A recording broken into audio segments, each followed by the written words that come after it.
J'ai 60 ans, 16 ans. Et depuis 2 ans maintenant, je me réveille à 3h07 du matin. Pas à cause d'une douleur, pas à cause d'un cauchemar, mais à cause de ce poids. Un regret si simple qu'il en devient presque embarrassant. J'ai tenu mon mari pour acquis. J'ai traité l'amour tranquille et pratique de Jean comme un bruit de fond fiable dans ma vie, comme une musique d'ambiance qui allait toujours jouer toute seule, au lieu de comprendre que c'était la chanson principale. Et ça nous a coûté quelque chose. Ça nous a coûté des années de joie consciente, partagée. Laissez-moi vous raconter ce qui s'est passé. Tout a commencé pendant une période que je pensais heureuse. J'étais retraitée depuis quelques années déjà. J'avais été magistrate pendant plus de 30 ans au tribunal de Lyon. J'aimais croire que j'étais une femme lucide, rationnelle, capable de peser chaque détail. Jean, lui, était en bonne santé. Nous étions occupés avec nos 7 petits-enfants. Le jeudi, nous jouions aux cartes avec des amis. Le mardi soir, nous allions danser dans la salle municipale de notre quartier. Et certains après-midi, nous faisions des puzzles à la table de la cuisine. Jean était mon partenaire constant depuis plus de 50 ans. Je pensais que notre amour était une chose acquise, une affaire classée, un verdict déjà rendu. Mais un jour, le tribunal silencieux de mon propre esprit a rouvert le dossier. Il y a environ 2 ans, ces réveils ont commencé. 3h07, toujours à la même minute. Je restais allongée dans le noir, l'esprit étrangement clair, et je repassais la journée précédente avec Jean. Pas les grands moments, les petits, les silences. Le premier souvenir précis qui est revenu était un jeudi après-midi. Nous étions assis à la table de la cuisine, devant un puzzle de 1000 pièces représentant un paysage de montagne. J'étais concentrée. Vous voyez ce genre de concentration? Stratégiquement obsédée par les bords, les couleurs, les nuances. Jean a fait glisser une pièce bleue vers moi. Son doigt a frôlé ma main. Il a dit doucement « Je crois que ça, c'est ton ciel, Claire. » Et moi, j'ai simplement hoché la tête. J'ai murmuré « merci » sans lever les yeux, et j'ai placé la pièce. Je n'ai même pas regardé son visage. J'étais trop occupée à résoudre le puzzle. Mais cette nuit-là, à 3h07, ce n'est pas l'image de la montagne que j'ai revue. C'était sa main, la petite tache brune sur son pouce, le léger tremblement qui était apparu avec l'âge. Et soudain j'ai compris quelque chose qui m'a traversé comme une décharge. Je n'avais pas vu ses yeux, je n'avais pas reçu son geste. Je l'avais simplement traité comme une information. J'ai pensé que c'était juste une insomnie étrange. Mais les réveils ont continué. Le moment suivant était un mardi, notre soir de danse. Nous étions dans la cuisine, en train de nous préparer. Jean essayait de fermer son bouton de manchette. « Ces trucs sont impossibles », a-t-il ri. Toujours pratique, toujours efficace, j'ai pris son poignet et je l'ai attaché pour lui. Rapide, compétent, sans réfléchir. « Voilà », ai-je dit en attrapant déjà mon sac. Mais il a retenu ma main. « Claire », a-t-il dit. Juste mon prénom. Mais il y avait quelque chose en sa voix, quelque chose que j'étais trop pressée pour entendre, un mélange de tendresse et peut-être une petite demande silencieuse. Je lui ai tapoté la main. « On va être en retard, Jean. » Et nous sommes partis danser. Nous avons passé une très bonne soirée, Mais cette nuit-là, à 3h07, je ne me suis pas réveillée en pensant à la musique. Je me suis réveillée en pensant à la façon dont il avait dit mon prénom. Et soudain, j'ai compris. C'était un signe, une invitation douce. Et moi, la juge qui avait passé sa vie à examiner les preuves, je l'avais ignorée.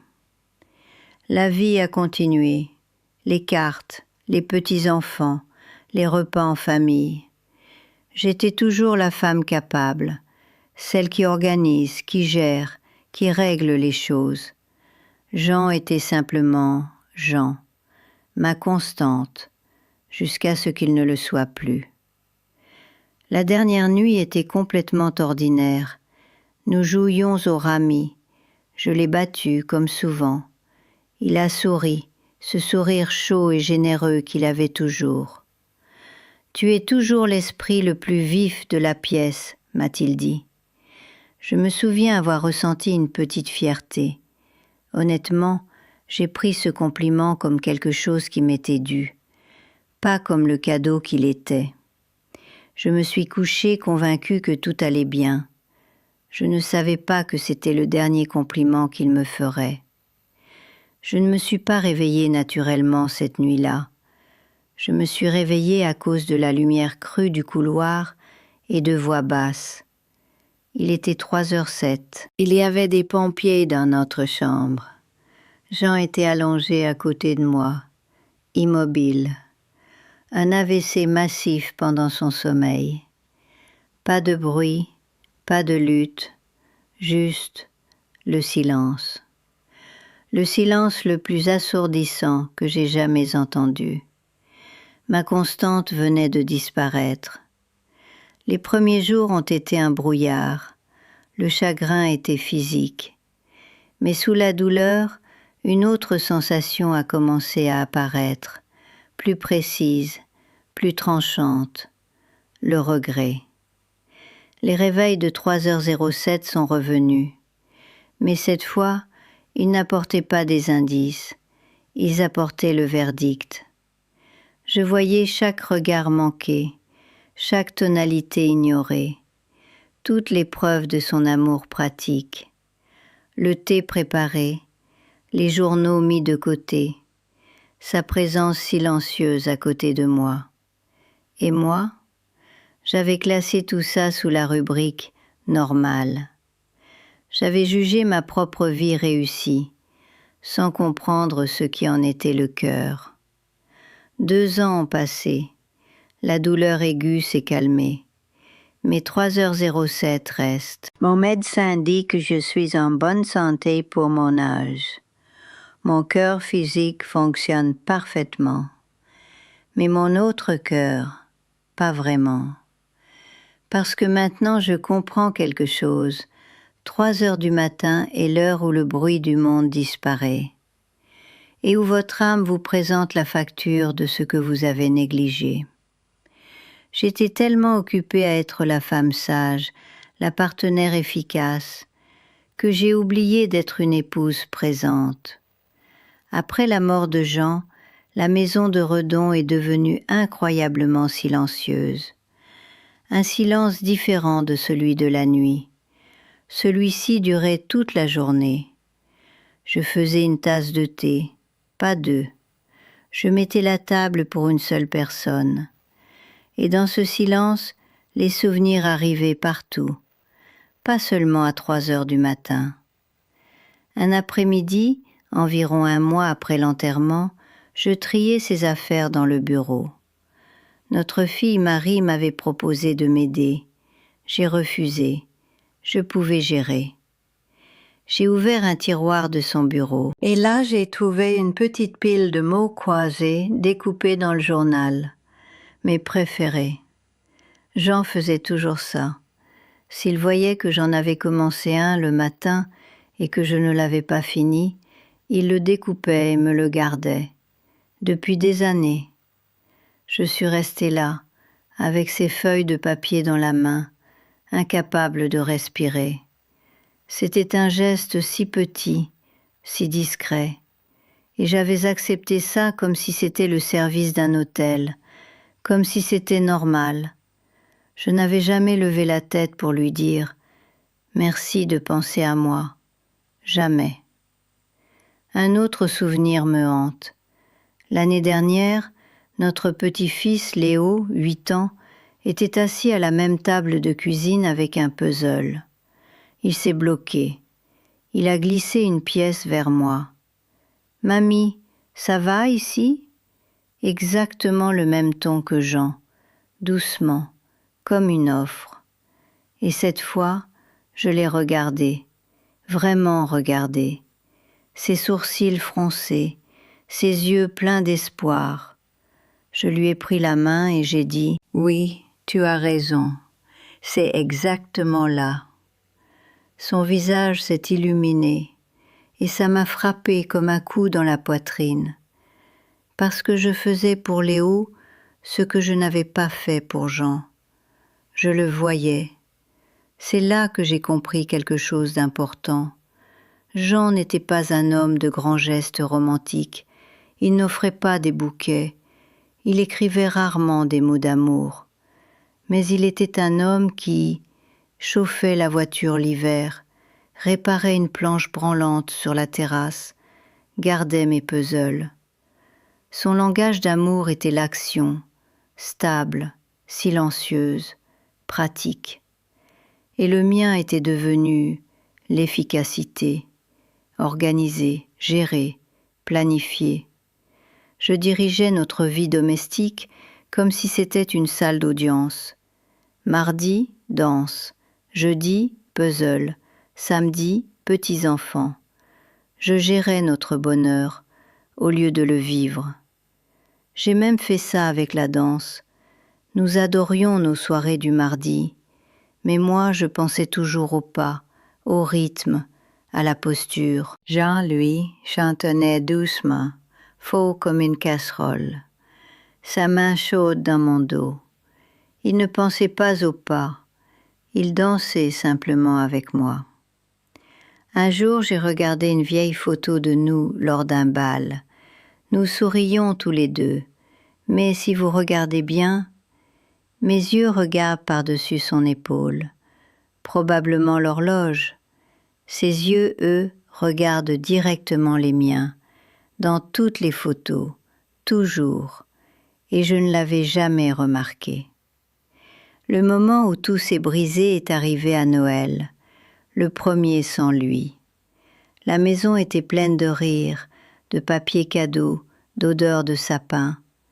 Je jouais mon rôle, grand-mère Claire, souriante, solide, mais à l'intérieur, je comptais les minutes pour être seule. Marie m'a prise à part dans la cuisine. Elle a posé sa main sur mon bras. « Maman, tu es tellement forte. Papa serait fier de voir comme tu tiens le coup. » Et là, j'ai craqué. « Non, ai-je dit, je m'effondre et je le mérite. » Je lui ai parlé de 3h07, du puzzle, du bouton de manchette, des mots croisés. « J'ai tout raté, Marie, ai-je dit. » Elle a pleuré, puis elle a dit doucement « Maman, papa savait que tu l'aimais. » Mais j'ai répondu « Ce n'est pas ça le problème. Le problème, c'est que je ne lui ai pas montré. » Après que tout le monde soit parti cette nuit-là, je suis restée seule dans la cuisine. Le puzzle était encore là, inachevé. Nous n'avions jamais terminé le ciel. J'ai pris la pièce bleue que Jean m'avait donnée, et j'ai dit dans la pièce vide « Je vois maintenant, Jean, c'est mon ciel. » Mais il n'était plus là pour l'entendre. Cette nuit-là, une pensée m'est venue. Et si ce réveil n'était pas une punition? Et si c'était le dernier cadeau pratique que Jean pouvait me faire? Une alarme, pas pour me torturer, mais pour me réveiller. Alors voilà ce que j'ai appris. L'amour n'est pas un fait, ce n'est pas un dossier qu'on classe, c'est une pratique, un acte quotidien d'attention. Pendant 50 ans, J'ai partagé une maison avec Jean. Mais les dernières années, j'ai cessé de partager mon regard. Alors mon conseil est simple. Demain matin, posez votre téléphone, posez votre journal. Regardez la personne en face de vous pendant 1 minute entière. Observez la façon dont elle tient sa tasse, la façon dont ses yeux plissent quand elle sourit. Écoutez le ton sous les mots. Quand vos mains se touchent, laissez ce moment exister. Vous avez encore ce que j'ai perdu, le temps. Peut-être que vous vous réveillez vous aussi à 3 heures du matin. N'ignorez pas ce sentiment. C'est peut-être la première convocation de votre âme. Qui regardez-vous sans vraiment voir? Quelle offrande traitez-vous comme un simple détail? Vous pouvez encore changer le verdict. Mon réveil de 3h07 est une peine à vie. Le vôtre peut être un simple avertissement. Regardez-les, vraiment, avant que le silence n'arrive, avant que l'horloge ne s'arrête, parce qu'au final, c'est le seul jugement qui compte.